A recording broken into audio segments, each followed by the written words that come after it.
El ex vicepresidente Jorge Glass seguirá en prisión porque el juez Patricio Vidal le negó el pedido de habeas corpus porque no demostró que le falta atención médica.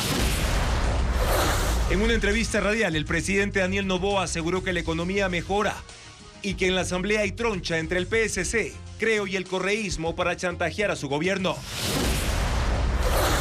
La Revolución Ciudadana fracasó en su intento por evitar el juicio político de su aliado Wilman Terán, expresidente del Consejo de la Judicatura.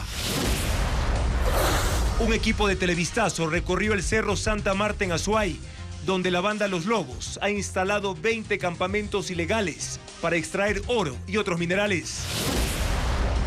15 escuelas de Balsar, en Guayas, tienen 2 semanas sin clases tras una intoxicación masiva con plaguicidas en 3 planteles cuyos autores aún son desconocidos. El desarrollo del turismo, que ha sido considerado como uno de los motores de la economía nacional, sigue siendo una ficción y sus índices han caído incluso en Galápagos.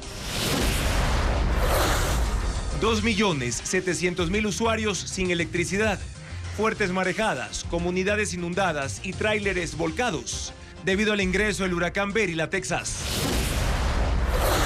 Con 6 nuevos atletas, Ecuador completa su nómina para París 2024 con 40 deportistas, la segunda más alta en su historia olímpica.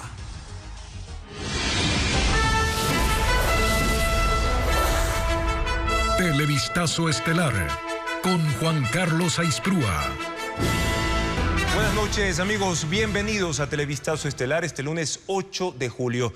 Jorge Glass seguirá cumpliendo sus condenas en la cárcel La Roca de Guayaquil. Un juez penitenciario le negó el habeas corpus porque no pudo probar que recibe tratos crueles en prisión. El gobierno certificó que diversos especialistas atienden su salud, informa Jacqueline Rodas.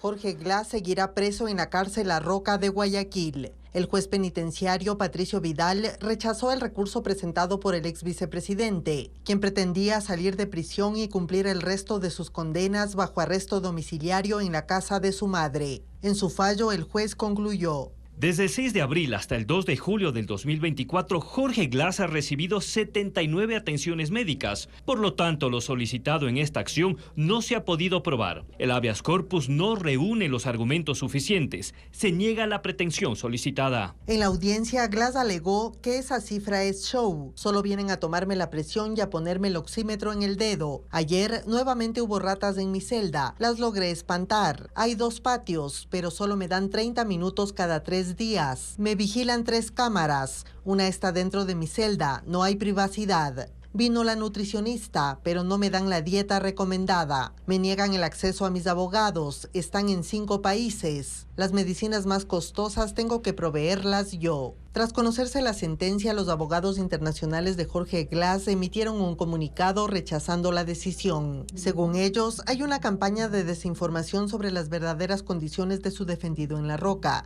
La atención médica que recibe es deficiente y su salud mental y física se deterioran. Jorge Glass entró a una cárcel por primera vez el 2 de octubre de 2017. Desde entonces se ha valido de recursos que ahora se sabe fueron ilegales para salir de la cárcel. Lo logró 2 veces. También consiguió que le unifiquen sus 2 condenas de 6 y 8 años por asociación ilícita y cohecho en las tramas de corrupción de los casos Odebrecht y sobornos. Al momento tiene vigente una pena de 8 años. Aún le resta por cumplir 2 años y 8 meses.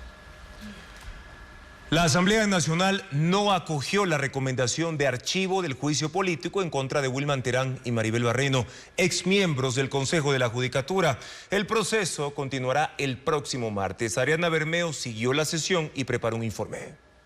Y estimadas ciudadanos, el correísmo no logró salvar a Wilman Terán del juicio político. Con 88 votos, el Pleno de la Asamblea decidió no dar paso al archivo del proceso en contra del expresidente del Consejo de la Judicatura y de la exconsejera Maribel Barreno. Esa había sido la recomendación hecha por la Comisión de Fiscalización controlada por la Revolución Ciudadana. En una sesión virtual durante la mañana de este lunes, el proponente del proceso, Jorge Peñafiel de Construye, presentó la moción para continuar con el juicio político. Contó con el apoyo del Partido Social Cristiano, ADN, Pachacutic y algunos independientes. Solo el correísmo votó en contra.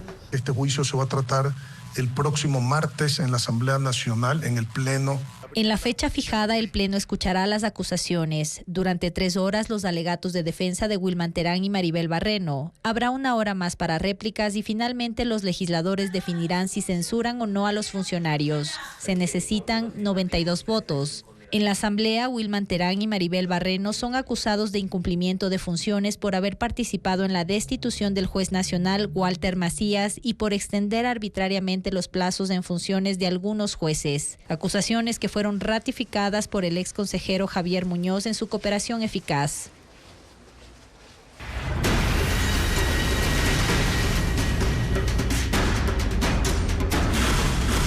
Gobierno. ¿Otro round para Noboa? En una entrevista radial, el presidente Daniel Noboa se refirió a las medidas económicas adoptadas por su gobierno, las calificó como duras y aseguró que han mejorado las condiciones del país, lo que le permitirá una mayor inversión social y también en infraestructura hasta el término de su mandato. Luisa María Heredia con el informe. 7 meses y medio después de asumir el cargo, el mandatario Daniel Noboa tuvo su primera cadena radial este martes. Lo acompañaron el ministro de Gobierno, Miquel Sensi Contugui, y la secretaria de Comunicación de la Presidencia, Irene Vélez. La entrevista buscó posicionar un mensaje claro. Creo que lo más duro ya lo pasamos. Según el presidente, la situación económica de las familias ecuatorianas está mejorando y seguirá mejorando durante todo lo que queda de su gobierno. Dice que es el resultado de su gestión. Si no hubiésemos tenido esos primeros 6 meses duros de tomar las medidas duras, no tendríamos en esta segunda mitad inversión pública que se transforma en empleo. No tendríamos tampoco el dinero para seguir peleando una guerra. En marzo, el régimen de Daniel Noboa subió el IVA al 15%. Era una medida que consideraron necesaria para poder enfrentar el conflicto armado interno. En junio, en cambio, decretó la eliminación del subsidio a las gasolinas Extra y Ecopaís, lo que le deja recursos para inversión social. Vamos también a entregar a pymes $200 millones en créditos productivos a gente que no es sujeta a crédito, emprendedores.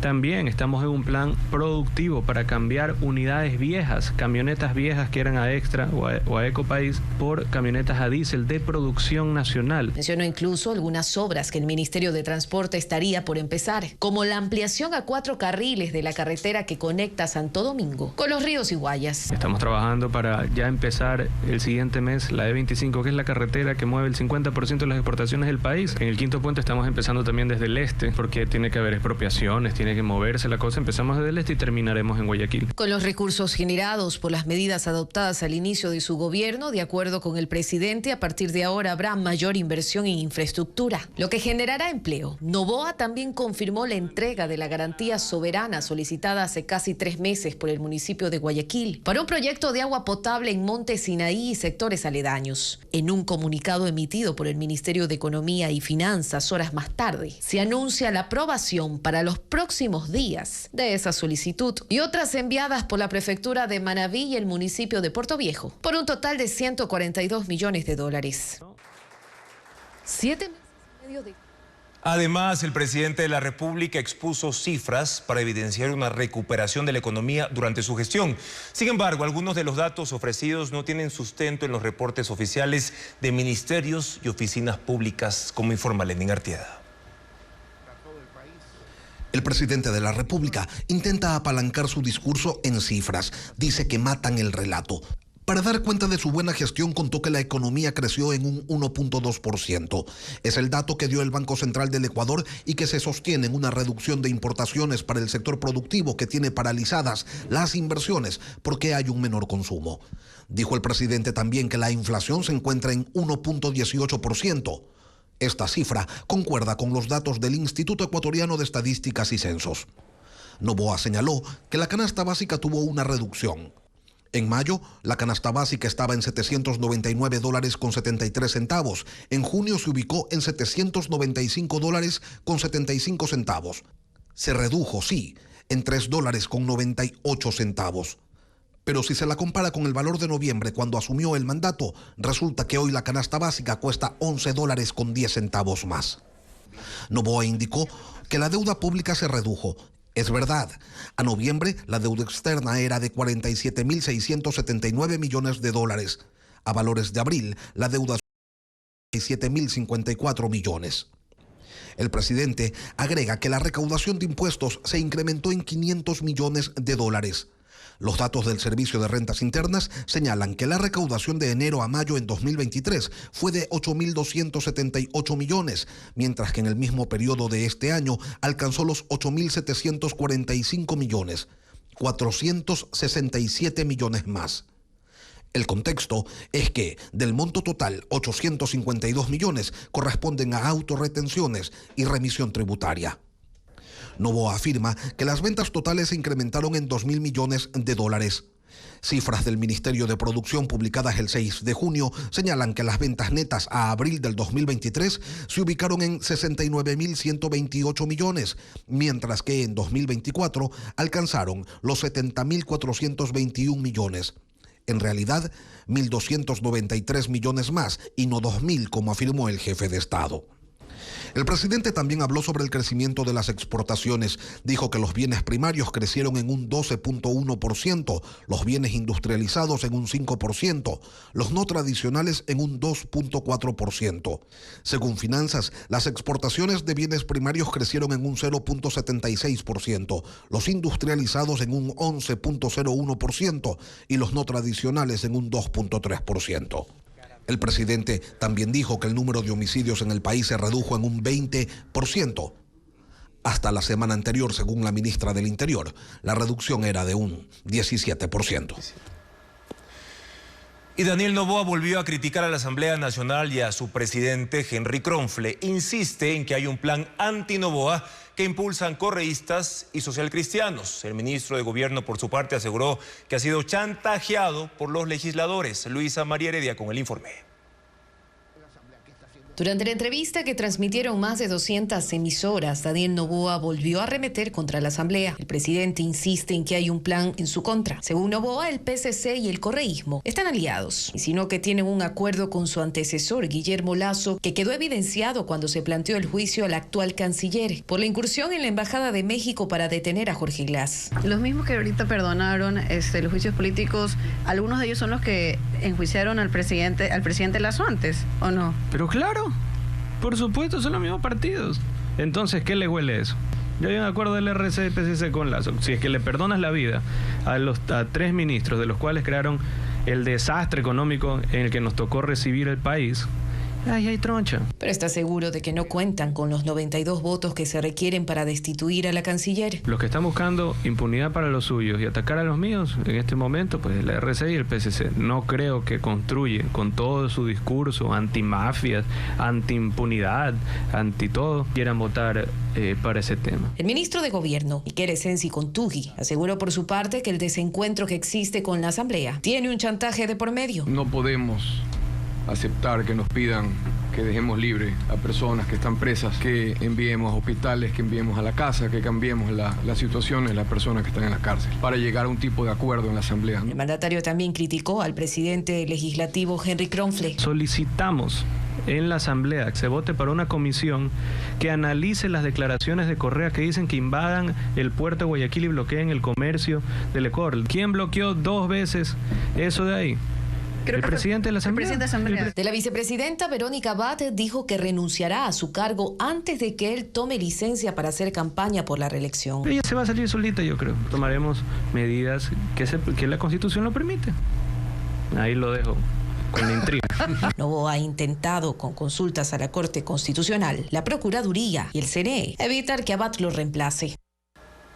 Celebraciones y disturbios en Francia luego de las elecciones legislativas del domingo. El país enfrenta una profunda división política tras los que la extrema izquierda fue la más votada, ganándole al partido del presidente Macron y regalando a la extrema derecha a un tercer lugar. No tienen la mayoría absoluta, pero aún así exige que su líder sea nombrado como primer ministro.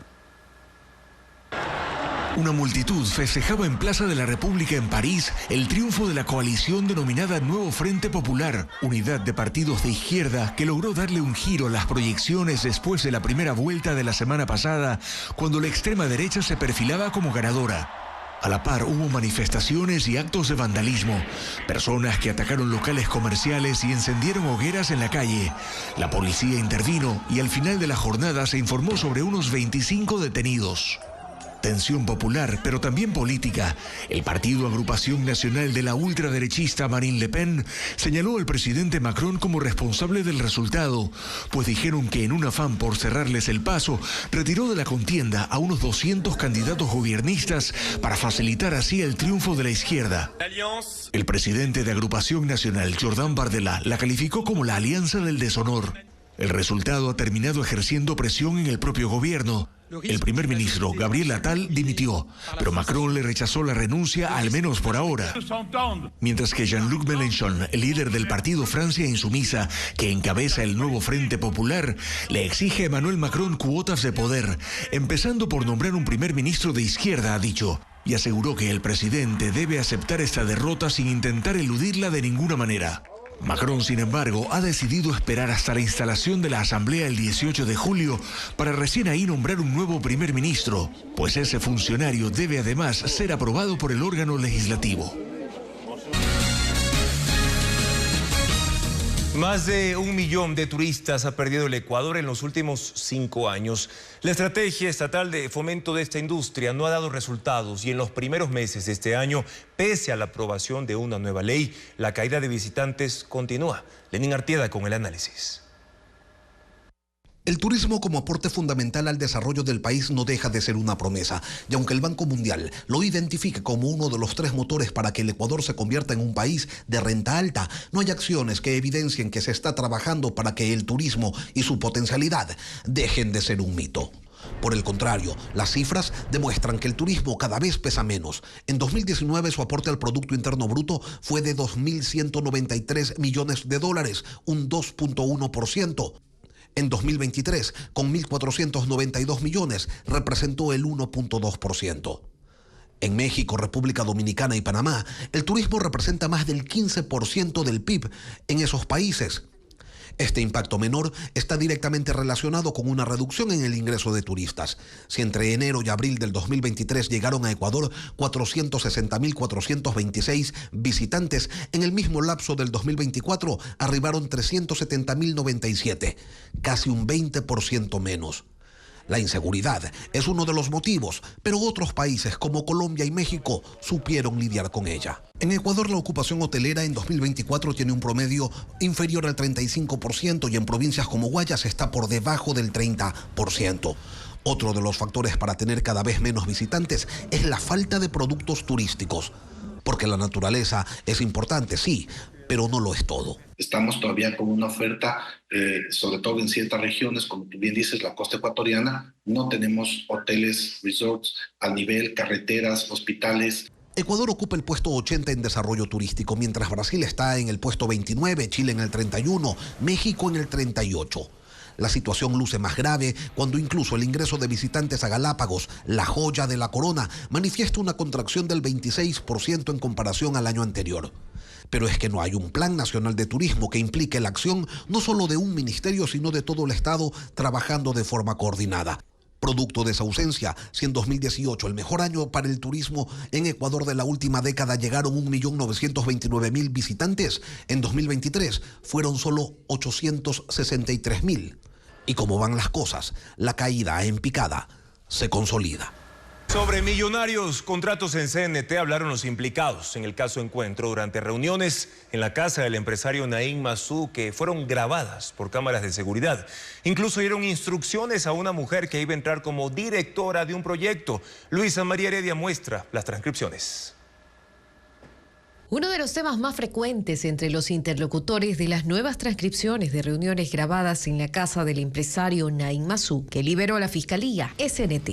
La Corporación Nacional de Telecomunicaciones, según se evidencia en los diálogos, era una de las empresas públicas en las que obtenían millonarios contratos. En los documentos que forman parte del expediente del caso Encuentro constan capturas de las cámaras de seguridad como estas, en las que se observa 2 mujeres cuya identidad no es revelada, quienes sostienen una una reunión en el comedor con uno de los involucrados en la trama. En la cita, de acuerdo con el Ministerio Público, se acordó la entrega de un cargo en CNT a una de las mujeres. Incluso se habló de las funciones que debía cumplir, pues el investigado se dedicaba a vender sistemas informáticos y necesitaba asegurar un proceso de contratación pública desde adentro. Es la mejor oportunidad de sus vidas, chicas. Yo no te quiero mentir en nada. Nosotros desarrollamos varios software muy importantes, muy potentes. Se terminaron esos contratos y no hay a quién más venderle. Ok. Realmente te digo lo que vas a hacer para no engañarte. Vas a estar probablemente 2 meses en CNT. Si haces un buen trabajo, porque vas específico para directora de este proyecto. El proyecto es que lo compren. Ya. Ahí hay que hacer varias cosas. Hay que ir con buena actitud, cara de como que no sabes ni siquiera respirar. Pero la mujer confesó no tener conocimientos en contratación pública. Contratación pública yo no he hecho. Estuve en la subgerencia de Ban Ecuador. No vas sola, hay gente que sabe de contratación pública. Claro, claro. Tú eres una institución, CNT.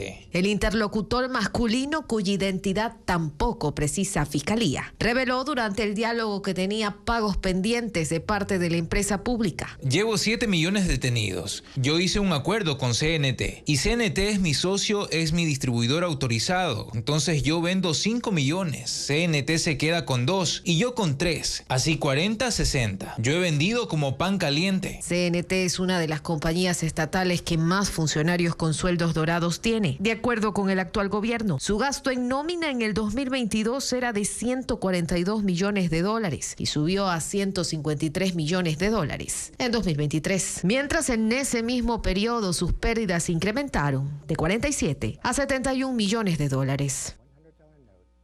El gobierno busca incentivar las inversiones en el desarrollo de la industria de gas natural y ya emitió un reglamento que aligera requisitos y amplía los plazos de los permisos. Pero según analistas, si bien se ha dado un paso importante, falta una ley que apunte a la gasificación del país.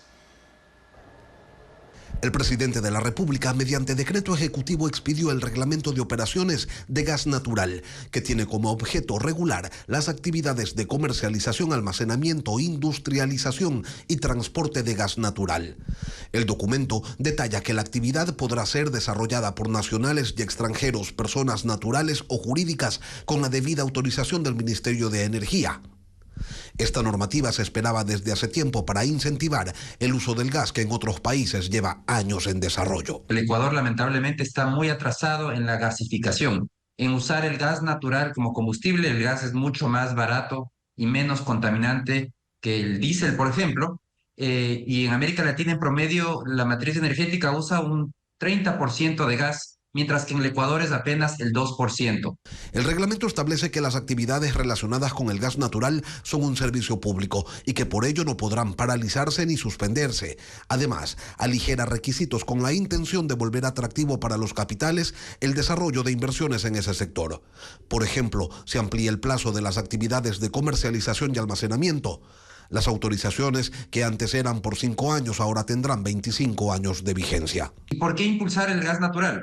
Primero, porque eso nos permite ahorrar en el subsidio del diésel, porque el diésel es un combustible caro y subsidiado. Segundo, el precio del gas natural es mucho más barato que el del diésel. Y tercero, hay un beneficio ambiental, que es la descarbonización de la matriz de hidrocarburos y de la matriz productiva. Sin embargo, se reconoce que solo el reglamento no es suficiente para incentivar las inversiones millonarias que requiere el establecimiento de la infraestructura que necesita el país. Para ello, se necesita, además de una ley que incentive el consumo de ese combustible, y eso todavía no está listo. Rusia lanzó un ataque simultáneo con misiles contra 3 ciudades en Ucrania. Hay 36 muertos y 150 heridos. La región más afectada fue la capital, donde un hospital de niños y otros edificios quedaron destruidos.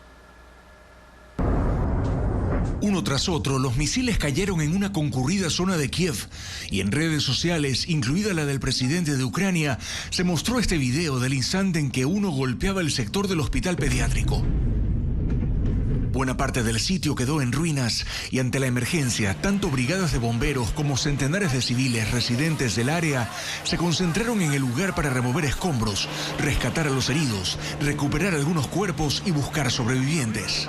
Las salas del hospital fueron evacuadas y los pacientes y sus madres trasladados a otras clínicas. Otros edificios cercanos también quedaron destruidos, así como decenas de autos. Los ataques alcanzaron además propiedades en Kryvyi Rog y en Dnipro. Según el gobierno de Ucrania, unas 100 edificaciones resultaron afectadas en algún grado por la operación militar de hoy, que ocurrió en medio de una polémica e inusual gira del primer ministro húngaro Viktor Orbán a Rusia y a China, en la que él describe como una misión para la paz en Ucrania. El viernes estuvo con Vladimir Putin y hoy con Xi Jinping, y aunque Hungría tiene por ahora la presidencia rotativa del Consejo de la Unión Europea, es muy criticado por su cercanía con Putin y hay pocas expectativas de algún resultado, mientras que el bloque europeo insiste en que Ucrania se incorporará a la Unión Europea en algún momento, así como a la OTAN, la Alianza Militar Atlántica de Occidente, que cumple 75 años y que desde mañana hasta el jueves reunirá a los líderes de los 32 países miembros en Washington. Una cumbre cuya agenda girará en torno a la guerra en Ucrania y a las ayudas para fortalecer sus sistemas de defensa ante la invasión de Rusia. El huracán Beryl llegó a Texas, en Estados Unidos, con marejadas y vientos ciclónicos. Entró por la costa del Golfo de México con lluvias intensas en Houston. El fenómeno dejó 2.700.000 personas sin energía. Las imágenes con Ileana Suárez. Beryl entró a Texas esta madrugada tocando tierra en el condado de Matagorda. Tras una noche de lluvias, los vientos de hasta 125 kilómetros por hora provocaron marejadas ciclónicas, derribaron árboles, hay comunidades inundadas y vehículos pesados volcados. Más de 1 millón de personas en todo Texas fueron advertidas. Miles evacuaron sus casas en zonas cercanas a la costa. Hasta ayer se veían caravanas de vehículos alejándose de las playas. Aún así, hay informes de residentes que se negaron a salir y ahora esperan que la intensidad de los vientos se reduzca. Las autoridades emitieron una declaración de desastre para 121 condados y prepararon a la Guardia Nacional y los equipos de búsqueda y rescate para atender posibles emergencias. Se prevé que Beryl se convierta en tormenta tropical a medida que avanza sobre el terreno y ahora Beryl descarga aguaceros sobre Houston. Antes de llegar al Golfo de México, Beryl atravesó el Caribe como huracán de categoría 5, arrasó islas y dejó al menos 11 muertos. En Estados Unidos, una ola de calor batió récord de temperatura el fin de semana en la costa oeste. En el estado de Nevada, el sábado, el Valle de la Muerte alcanzó los 53 grados, superando la marca de 52 grados diarios en 2007. El domingo, las temperaturas en Las Vegas alcanzaron los 49 grados por primera vez en la historia.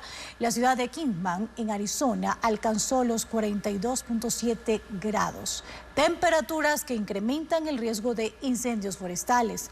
El condado de Santa Bárbara, en California, el incendio de Lake ha quemado más de 49 kilómetros cuadrados de maleza y aún no ha sido controlado. La empresa estadounidense Boeing se declaró culpable de conspiración para defraudar a Estados Unidos durante el proceso de certificación de sus aviones 737 MAX, 2 de los cuales sufrieron accidentes fatales en 2018 y en 2019 que dejaron 346 fallecidos en Indonesia y Etiopía. La multinacional deberá pagar una multa de $244 millones y otros 455 millones en 3 años para mejorar sus programas de cumplimiento y seguridad. La cifra es bastante inferior a los $24.000 millones que pidieron los familiares de las víctimas, que se declararon decepcionados por el acuerdo. En la Casa de la Cultura Núcleo Guayas se inauguró una exposición gratuita que busca rescatar las costumbres guayaquileñas. Además, en Quito, la Compañía Nacional de Danza presentará la obra El último lugar del mar en el Centro Cultural Álvaro Manzano. Estefanía Arias con la agenda cultural. Las peñas y el faro, el juego de la cuchara o una fusión entre el indoor y las canicas son parte de la exposición Costumbres Guayaquileñas que se inauguró en la Casa de la Cultura Núcleo Guayas. 70 piezas creadas por 8 estudiantes del Instituto Tecnológico Guayaquil que buscan rescatar las tradiciones de la ciudad, además de rendir homenaje por los 489 años de fundación. La muestra gratuita estará abierta hasta el sábado 13, de 9 de la mañana a 5:30 de la tarde. Un recorrido por la condición humana, con distintos lenguajes artísticos, teatro, performance, artes visuales y sonoras. Así, la Compañía Nacional de Danza presentará la obra El último lugar del mar en el Centro Cultural Álvaro Manzano en Quito. Un show que transforma elementos de utilería en potentes metáforas de la vida y la muerte. Dirigida por Pablo Roldán, las funciones serán el jueves 11, viernes 12 y sábado 13 a las 19 horas. Unos 6.000 kilogramos de peso. Yo tengo 70, o bueno, al menos eso quiero imaginar. No eran actrices, sino científicas con un profundo mensaje de conservación. Ellas y la ciencia, una mirada al cambio climático, se presentó en el Teatro Centro de Arte en Guayaquil y contó con la participación de 10 expositoras y docentes de distintas universidades del país. El suelo es una especie de héroe. Los monólogos, que combinaron el humor y la investigación, abordaron temas como la crisis climática, los océanos y el agua en el planeta. La Corporación Eléctrica del Ecuador construirá un dique permeable a 7.8 kilómetros de la captación de la hidroeléctrica Coca-Codo-Sinclair, pese a que la erosión superó ya ese sitio por el fuerte invierno del último mes. Paul Romero amplía la información. La Corporación Eléctrica del Ecuador mantiene el proyecto de construcción de un dique permeable para proteger la captación de la hidroeléctrica Coca-Codo-Sinclair, pese a que el socavón superó el sitio en donde se diseñó la obra. Delegados del Cuerpo de Ingenieros del Ejército de Estados Unidos visitaron la zona entre el 17 y 23 de junio, cuando se reactivó la erosión por el fuerte invierno. Los técnicos, contratados desde 2022 para analizar las obras de protección de la hidroeléctrica, pidieron a la SELEC que acelere la construcción del dique a 7.8 kilómetros de la captación. Este sitio no ha perdido las características iniciales del diseño. Han variado, sí, han variado en cierta medida, pero esas variaciones que se han dado no indican que el proyecto no se puede ejecutar. Es más, debemos ejecutarlo ya para que no cambie más simplemente. Por las fuertes lluvias de junio, la erosión avanzó más de 1.000 metros y ahora se encuentra a 6 kilómetros, por lo que la SELEC pretende esta semana adjudicar el contrato para la construcción del dique. Podríamos adjudicar hasta el viernes y podríamos iniciar el proyecto tal vez la primera o segunda semana de agosto. El presupuesto para la construcción del dique es de $17 millones. Este mes, el Cuerpo de Ingenieros de Estados Unidos remitirá otro informe sobre las nuevas condiciones de la erosión regresiva. Los primeros cálculos, que señalaban que el socavón llegaría a la captación entre 2 y 5 años, podrían adelantarse por la velocidad con que avanzó en el último mes. 300 mujeres participaron en el Congreso Nacional de Belleza y Tecnología, que abordó el uso de la inteligencia artificial en la dermatología y cosmetología. Valeria Navarro cubrió el evento. La inteligencia artificial se aplica en la belleza y con ella cosmetólogos, dermatólogos y maquilladores pueden brindar un servicio personalizado. 300 mujeres participaron hoy en el Congreso Nacional Estudiantil Beauty Tech en Quito. Los expertos enseñaron cómo usar las aplicaciones de maquillaje. Gracias a una fotografía, la inteligencia artificial identifica qué tipo de diseño aplicar, cómo hacer un correcto depilado o pintura de ceja, qué parte rellenar o retirar excesos, qué colores utilizar en ojos, boca y piel. En el auditorio de las cámaras de Quito, los especialistas en el cuidado de la piel mostraron con aplicaciones cómo identificar el envejecimiento prematuro. Lo hicieron proyectando un rostro de 10 a 20 años. Así visualizaron manchas y líneas de expresión.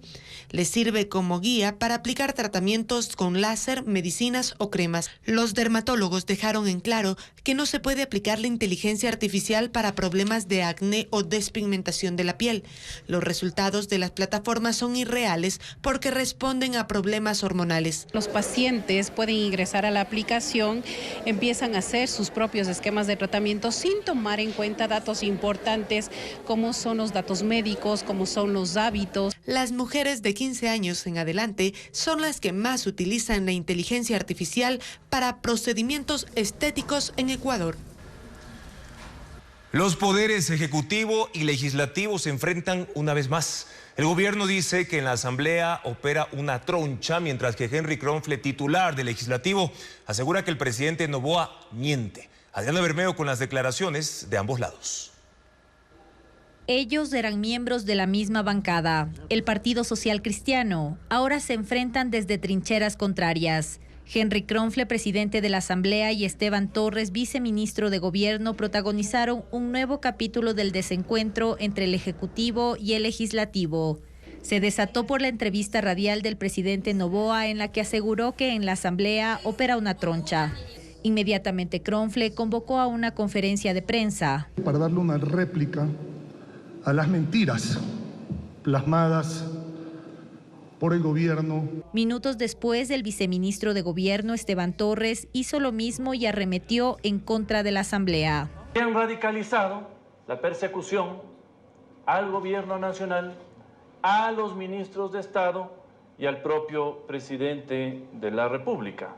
Ambos funcionarios se refirieron a la intención del oficialismo de investigar al expresidente Rafael Correa por pedir sanciones para el Ecuador por la incursión a la embajada mexicana. Bloquean por tercera vez consecutiva temas relevantes, como el hecho de que un exmandatario haya pedido bloqueos a su propio país. La Asamblea solamente puede fiscalizar a los servidores públicos que son de control político durante sus funciones y hasta un año después, señores.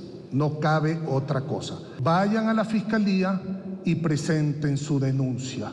El gobierno también cuestionó que se adelante el juicio político en contra de la canciller Gabriela Sommerfield, señalada por la misma incursión a la embajada. Retiran firmas. Es un mecanismo y un procedimiento legal. Kronfle anunció que presentará una reforma a la ley orgánica a la función legislativa para dar prioridad a los juicios políticos en contra de los ministros que están en funciones. Para que si entran ministros, juicios políticos a ministros actuales, tengan prioridad sobre juicios políticos de ministros anteriores. La tarde de este lunes, el secretario de Comunicación de la Asamblea envió un oficio a la Asociación Ecuatoriana de Radiodifusión para solicitar que se conceda el mismo espacio y en las mismas emisoras para responder a las acusaciones del mandatario. Las Fuerzas Armadas y la policía decomisaron más de 1 tonelada de droga en Pastaza. Durante el operativo fueron detenidas 11 personas, entre ellas un policía en servicio activo y 2 menores de edad. Paul Romero tiene detalles de esta intervención. 12 y 16 años tienen los menores que una banda reclutó como campaneros ante las operaciones antidrogas de las fuerzas del orden. La madrugada de este domingo fueron detenidos durante una operación coordinada entre militares y policías en la comunidad San José del Cantón Santa Clara, Pastaza. Se decomisó un cargamento de cocaína de más de 1 tonelada. La droga estaba en 33 sacos de yute que contenían 970 bloques rectangulares, identificados con la palabra Bani. En el operativo fueron detenidas, además de los 2 menores, 9 personas, entre ellas un policía en servicio activo. Según información oficial, los 11 implicados portaban uniformes falsos de la policía e iban en 4 vehículos, 2 camiones y 2 camionetas. Fueron detenidos durante una operación de control de armas, municiones y explosivos en la ruta Tena-Puyo-Baños. Hemos identificado a elementos de los grupos o de los GIA, de los GAOs, tanto de los lobos como de los tiguerones en el sector, y también el conflicto interno que tienen ellos. ¿Por qué? Por el paso de las rutas de todo lo que es el alcaloide. Un juez de Pastaza ordenó la prisión preventiva a 10 de los 11 detenidos. 9 fueron trasladados a la cárcel de Puyo. El menor de edad de 16 años al Centro de Adolescentes Infractores de Riobamba y la niña de 12 años quedó en libertad por tener el 53% de discapacidad. Televistazo tuvo acceso a las versiones de militares rendidas en torno al femicidio de la subteniente Pamela Ati en la Brigada 19 Napo de Orellana. Fabiola Santana explica los detalles de lo que dijo el comandante del cuartel, donde hubo una fiesta y se consumió bebidas alcohólicas un día antes de conocerse del fallecimiento.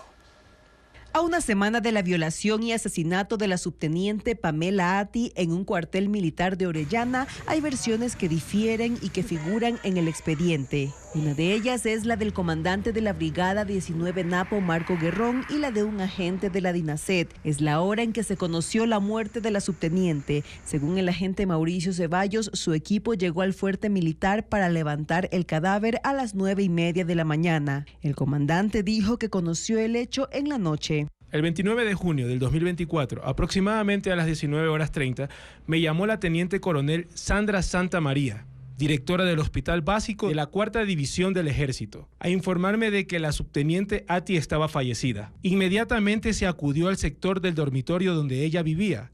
La doctora me indicó, como médico, confirmaba el deceso. La versión tiene su firma, pero al consultarle dijo que se refería a las 7:30, pero de la mañana. Otra diferencia está en la ubicación de los 2 mayores del ejército procesados el día de las celebraciones. El agente de la DINASED dijo que según las primeras investigaciones, los mayores Javier Pinargote y Freddy Quintanilla fueron parte de los 18 militares que estaban en la celebración consumiendo bebidas alcohólicas. El comandante dijo que ellos estuvieron con él en una reunión de trabajo de 3 a 6:30 de la tarde.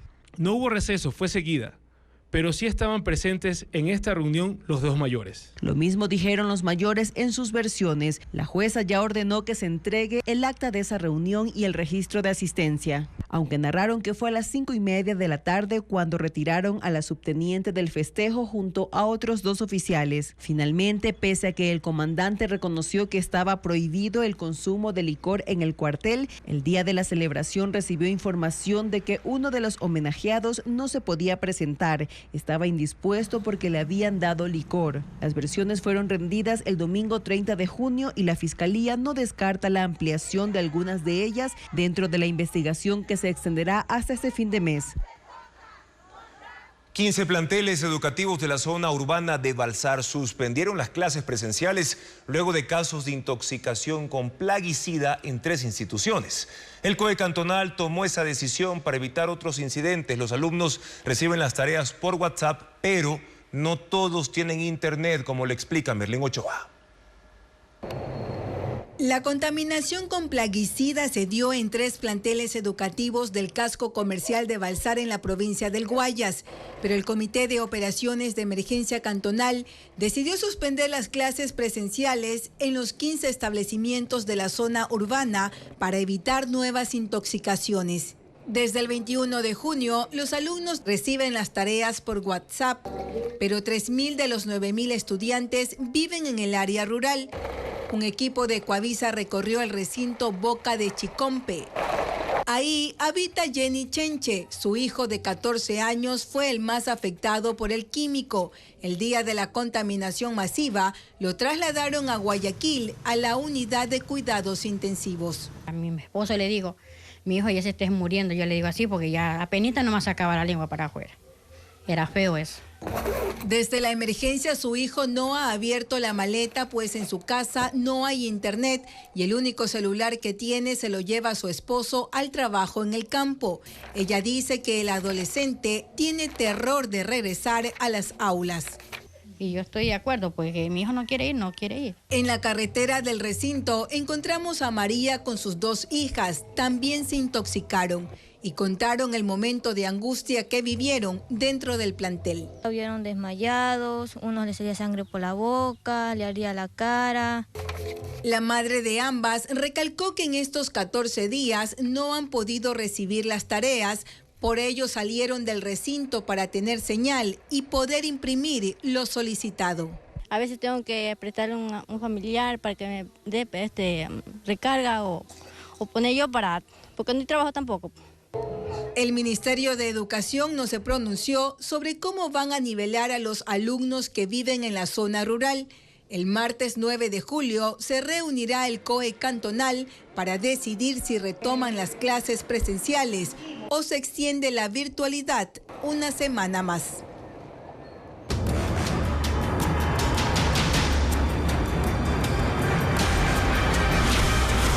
Ponce Enríquez, ¿cómo sacar a los lobos?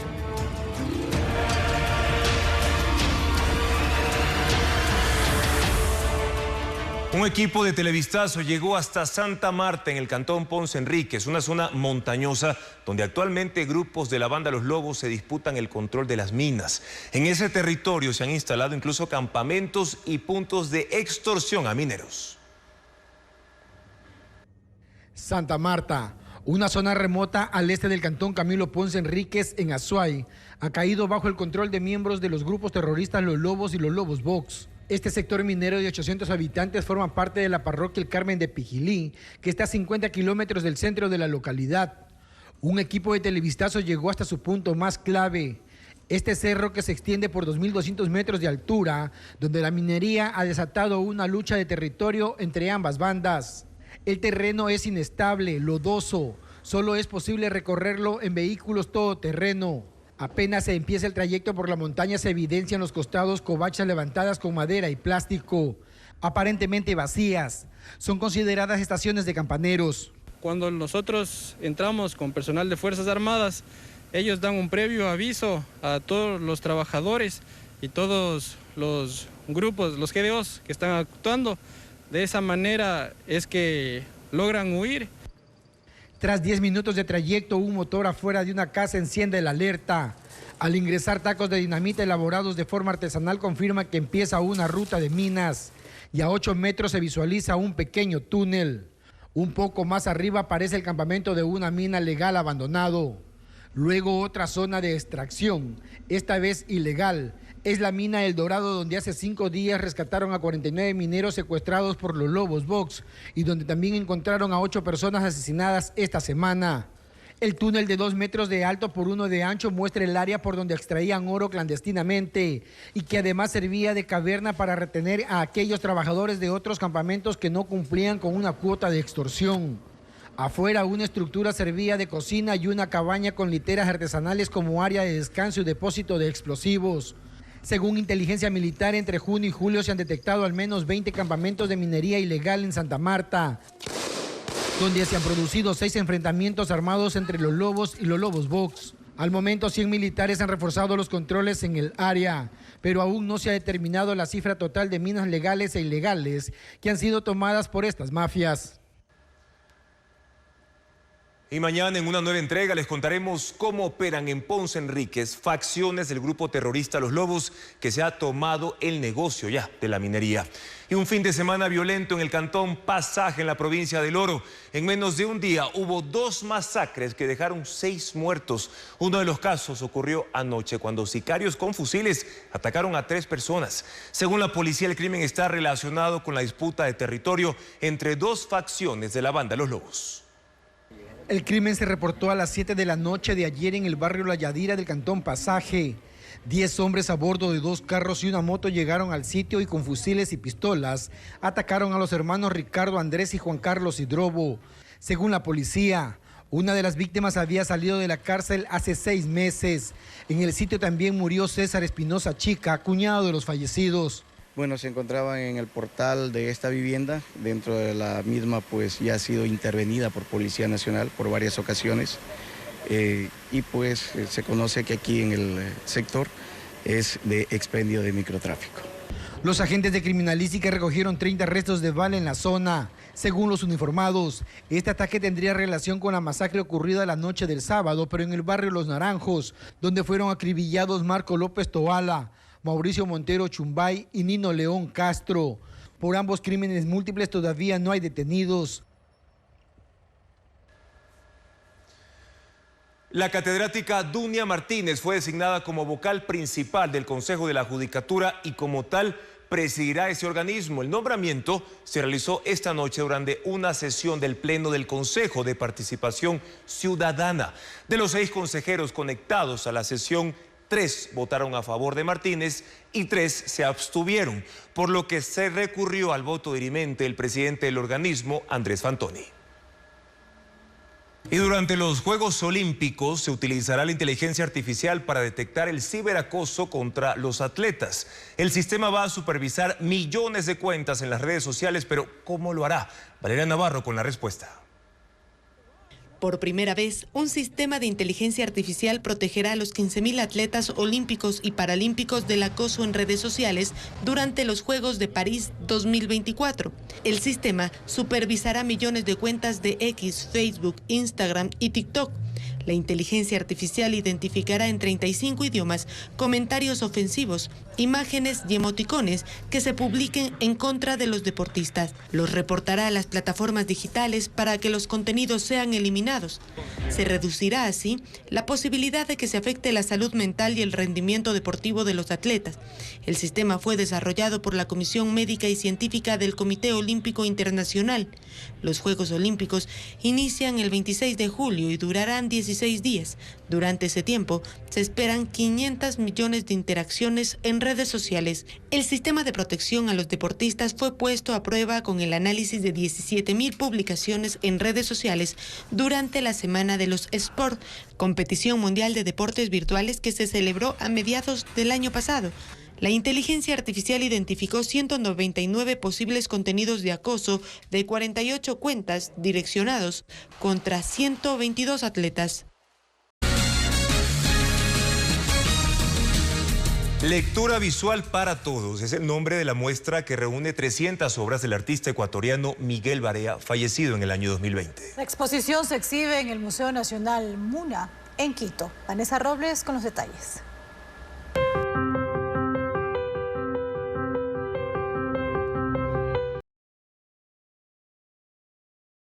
...300 bienes culturales, entre pinturas, esculturas y dibujos, que se exhiben en Lectura Visual para Todos, una muestra del Museo Nacional Muna en Quito. Las obras son del artista ecuatoriano Miguel Barea, fallecido en 2020, cuando tenía 72 años. Es el dibujo su lenguaje de expresión más importante. Sin embargo, también exhibimos pinturas, cuadernos, diarios, statements que dan cuenta de sus propias definiciones sobre la práctica artística. Él abrió caminos para el arte contemporáneo en el Ecuador. Cuadros de pequeño y gran formato, una selección de dibujos de su libro La estética del disimulo, autorretratos y documentos con su caligrafía, también integran la exposición que resume sus más de 50 años de trayectoria. La curaduría estuvo a cargo de Ana Rosa Valdés y Susan Rocha. Su hijo, el dramaturgo Miguel Barea, participó de la inauguración. Transformó la manera de pintar. Él se involucró mucho en el neofigurativismo y también él desarrolló una poética muy interesante que está plasmada en todas sus obras. Tenemos un archivo cultural de más de 12.000 obras que él realizó a lo largo de toda su vida. La exposición estará abierta al público hasta el 30 de septiembre, de martes a sábado de 10 de la mañana a 5 de la tarde. La entrada es gratuita. Y en las noticias del entretenimiento, según el INAMI, en los próximos días se pronostica un incremento de la temperatura en las mañanas y también de la radiación ultravioleta, que será alta y extremadamente alta en varias zonas del país. Además, el Instituto de Meteorología precisa que esto sucederá principalmente en la mayoría de provincias de la Sierra y en algunas de la Amazonía, donde también se prevén ráfagas de viento hasta este viernes 12 de julio, así que a tomar precauciones. Gracias por su sintonía y confianza de siempre. Amigos, mañana en contacto directo estarán Germán Rodas, coordinador de la Comisión Nacional Anticorrupción, para responder las críticas del gobierno por el cuestionamiento que hizo a la construcción de la cárcel en Santa Elena. Además, Giovanni Atariguana, director nacional de Unidad Popular, para analizar el fracaso de las marchas contra el alza de las gasolinas Extra y Ecopaís. Las noticias continúan en ecuavisa.com y los esperamos desde las 5:55 de la mañana en la primera emisión de Televistazo. Buenas noches.